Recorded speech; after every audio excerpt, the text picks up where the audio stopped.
Yes, moja kati ya TV ambayo inakusaidia kupata taarifa kwa wakati, kuwafahamu watu maarufu kutoka sehemu mbalimbali ni Afro Voice TV. Kwa hiyo fanya haraka, usubscribe, kushare, comment na kulike channel yetu Afro Voice TV. Huwa unajipatia taarifa na kuwajua watu kutoka sehemu mbalimbali. Mimi ni Ray wa Mwanya ambaye ni mtangazaji ambaye anapatikana mara kwa mara kwenye Afro Voice TV tokea Sherbrooke. Siku ya leo tumebahatika tena, maana ni mtu ambaye tulikuwa tunamtafuta sana tumpate ili tuongee naye. Ni Laurent Minister, moja kati ya waimbaji wa gospel ambao wanawakilisha vyema hapa kwetu Sherbrooke au Canada nzima, maana watu wengi huko waga wanamsikiliza, lakini kupitia Afro Voice TV mtakwenda kusikiliza yale maswali ambayo huaga mnajiuliza.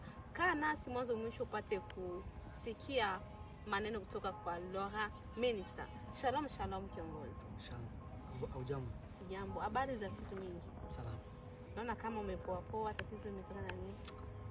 Kwa mpole ni tabia pia ya babangu. Kwa hiyo nikirisi sio mbaya. Kwa hiyo upole wako ni wa siku zote au ni leo tu? Siku zote. Siku zote. Yeah. Hongera sana kwa upole. Asante.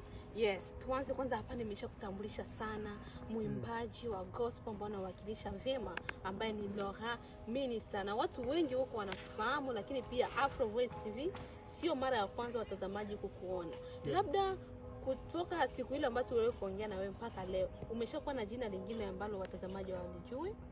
Amna, ni Laurent Minister tu. Ndio jina langu. Popote utanipata, Instagram, Facebook, wapi, TikTok, Laurent Minister. Hakuna mwingine?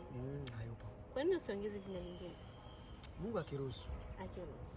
Kama Mungu anapenda niwe na jina lingine basi nitakuwa. Kwa hiyo hilo jina la Laurent Minister Mungu ndiye ameruhusu? Unajua jina linabeba vitu vingi sana.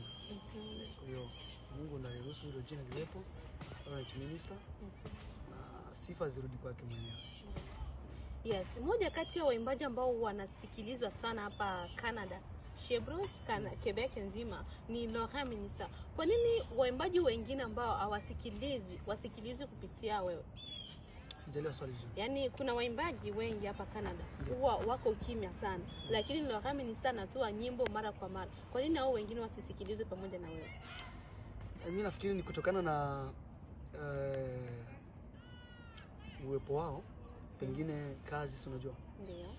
Au bado hawajapangilia mikakati yao vizuri. Okay.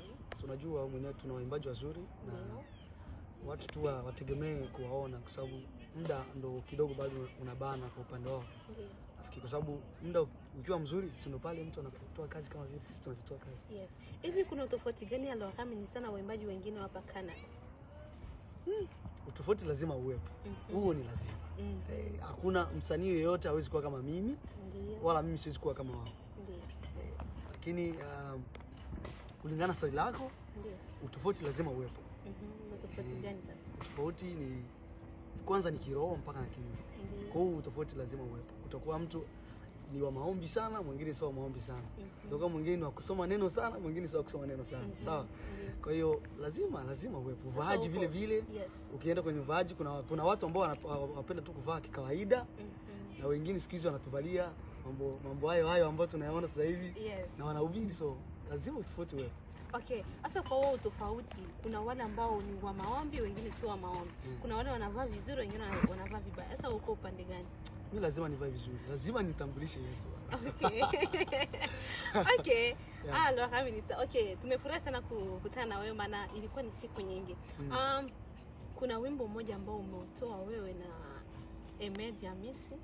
Ni wimbo ambao umesikilizwa sana zaidi sana kwenye mtandao wa TikTok, ambao unasema Yesu atarudi. Labda chimbuko ya wimbo huo, nani amepata mawazo ya kuanzisha wimbo kama huo? Yesu anarudi. Ndiyo. Mwanzilishi kabisa wa ule wimbo ni mdogo wangu Hamisi. Okay. Kwanza hilo watu wajue, ule ni mdogo wangu, watu wengi wajue. Yes. So kutoka mimi ndio yeye. Kwa hiyo ni mapacha kabisa wale wasiofanana. Wow. Kwa hiyo yeye ndo mwanzilishi kabisa wa ule wimbo. Na kwa sababu kwenye wimbo ule kuna account ambayo imeposti wimbo ule, ni account inaandikwa #Ministry. Vipi kuhusu account ile?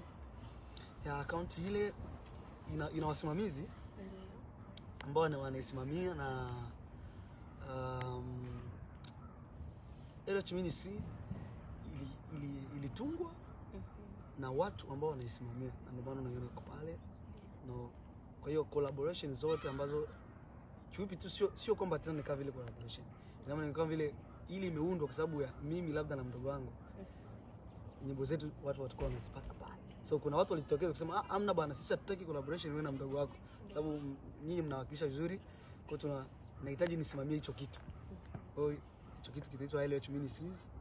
So unajua Ministries, so ni injili. Yeah. Na labda tungejua kirefu cha jina hili.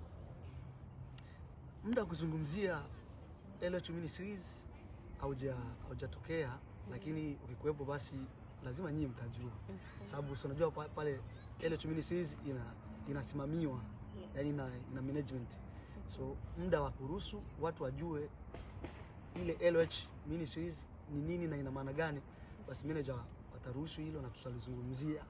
Okay. Watu watajua. Yes, kwa sababu watazamaji wamekuona wewe na Ahmed Hamisi imekuwa kutoa wimbo na account ambayo imepostiwa ni El Hashim.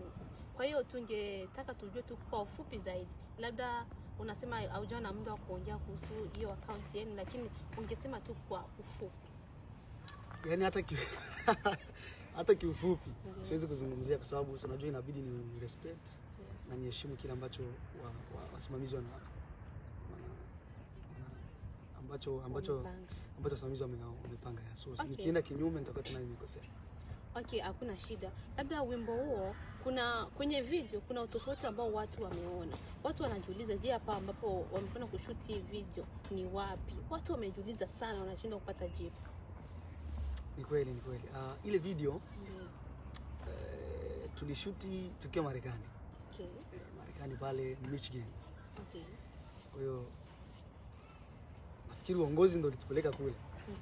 Tukaenda kushuti video na sio moja tu, nyingi. Mwezi ujao hapo tena ngoma nyingine itarekwa. Na kwa nini umeamua kwenda kushutia Marekani msishutia hapa Canada? Mimi nafikiri ni kulingana na uongozi. So unajua wao ndo wanasimamia wa director wapi inatakiwa video iwepo. So wao kaona mna hii video inabidi twende USA. So unajua tena kule bwana ndo nyumbani sasa hivi. Okay. Na ni tofauti gani ambayo umekutana nayo kwenye nyimbo zako ambazo wewe unashutia hapa Canada na nyimbo ambazo unakwenda kushutia pale USA? Utofauti upo mwingi sana. Kwanza Marekani sehemu nyingi zina watu wanaruhusu. Kule sio kama hapa vitambulisho tushuti hivi vitambulisho, unaona. So kule uhuru ko kidogo upo mwingi. Ndio, labda kutokana na tuachane na hayo. Kuna watu wengi wa pale USA waga wanasema sana kuhusiana na video za hapa Canada.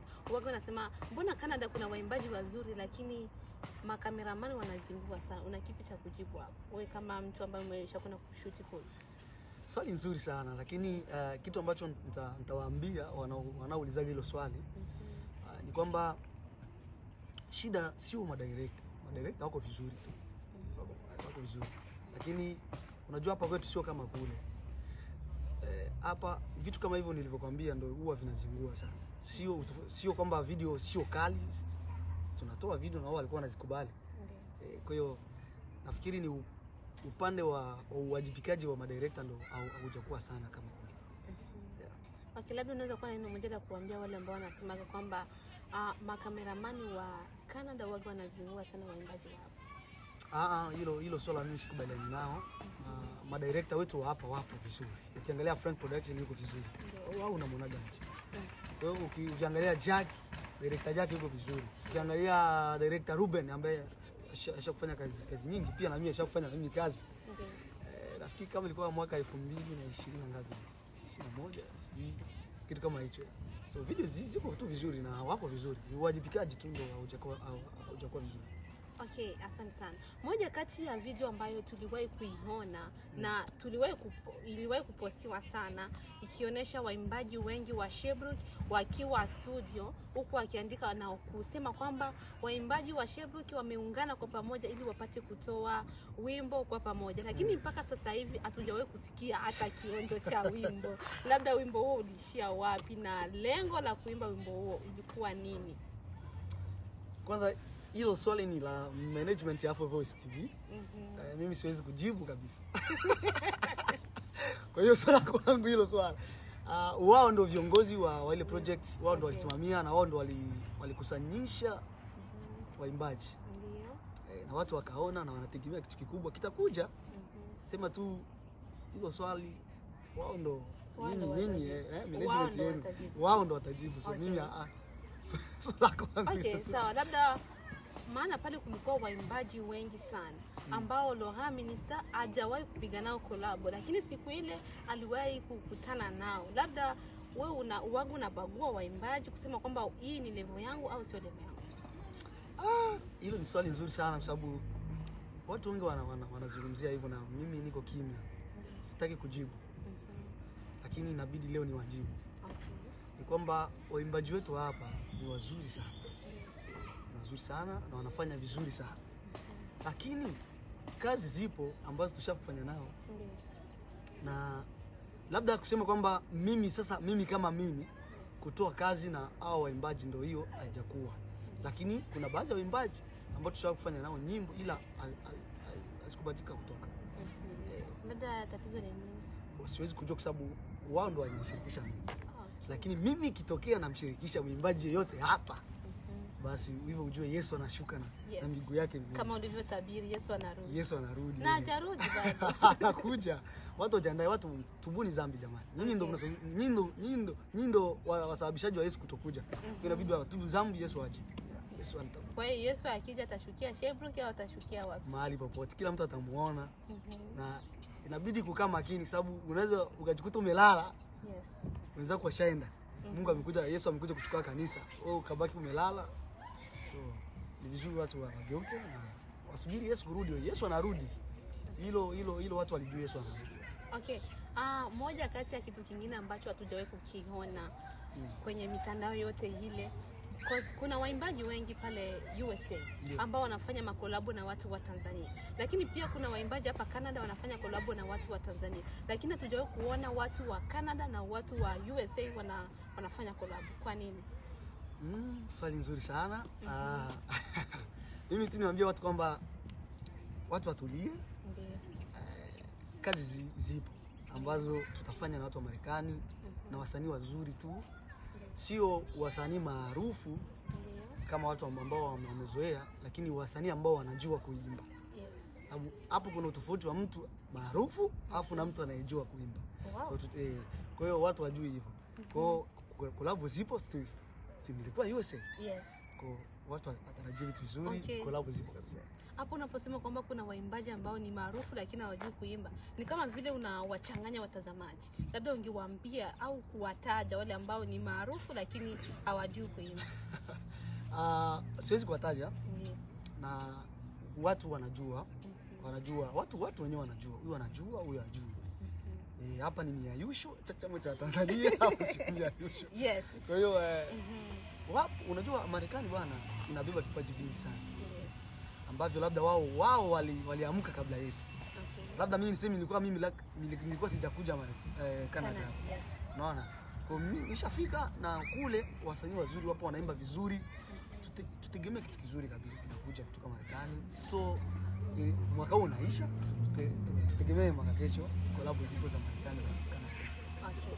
Na hivi mwaka ndo unataka kuisha, kuna baki miezi miwili tumalize mwaka. Labda tutegemee nini kitu cha kufunga mwaka kutoka kwa Laurent Minister? Kama nilivyosema, LH Ministry itatoa tena wimbo mwingine ambao ni funga mwaka kabisa. Bonge moja la wimbo. Sio Yesu anarudi. Kuna nyingine. Wimbo mwingine. Kama sisi kwa mwanzo tunaweza kusema kitu kingine kinakuja mwa hii miezi miwili. Mwezi wa 11, mwezi wa 12 tutegemee kitu kikubwa kinakuja. Tutakuwa funga mwaka. Funga mwaka kabisa LH Ministry. Alafu baada hapo tutaendelea kutoa nyimbo kulingana na ratiba za management. Okay, asante sana Laurent Minister. Labda una jambo lolote la kushare na watazamaji wa Afro Voice TV, lakini pia wale watu ambao wanakufuatilia? Ndio, mimi kwanza nashukuru sana Afro Voice TV, inatusaidia sana watu kutujua na kujua huduma za Mungu ndani yetu. Unajua hatufanyi kazi kwa sababu ya yetu binafsi, tunafanya kwa sababu ya nyinyi mpate kumsogelea Yesu. Yes. Sio kwamba tunafanya kwa sababu mimi niwe maarufu kivile, mimi ndio nijulikane. Nataka wewe umjue Yesu kupitia mimi. Na tunahitaji tu support ya kusupport kazi ya Mungu. Unajua mimi tukisema support sio kwamba unatusupport sisi, unatafuta kazi ya Mungu jamani. Tunahitaji mtushike mkono ili kwamba kazi ya Mungu iende mbele. Yes. So Mungu awabariki sana Voice TV, mnatusaidia sana, na Mungu awabariki mashabiki zetu walioko sehemu yote sasa USA. Mungu awabariki sana na wapenda sana. Asante sana. Neno lolote kwa ajili ya wimbo ya Yesu atarudi? Yesu atarudi, Yesu anarudi. Yesu anarudi. Yesu anarudi, Yesu anarudi jamani, iko out now. Iko YouTube pale, Spotify, Apple Music, popote. Na twende tusupport kazi ya Mungu. Watu walililia injili. Jamani, atusikie tena injili kwenye nyimbo. Sasa hivi injili hiyo. So twende tukasikilize na wimbo huu tufariji kwa kumsubiri Yesu jamani. Mungu awabariki sana. Okay, asante sana. Watazamaji, kama mlivyosikia, Yesu anarudi ni wimbo ambao uko YouTube kwenye channel ya El Ashi Minister ambayo inashirikishwa Laura Minister na Emedi Amisi. Yes. Endelea kufuatilia Afro Voice TV, unajipatia taarifa kwa wakati na kuwajua watu maarufu kutoka sehemu mbalimbali. Mimi si mwingine ni Rei wa Mwanya. Nyuma kamera tulikuwa na Shusko Mwenemboka. Bye bye.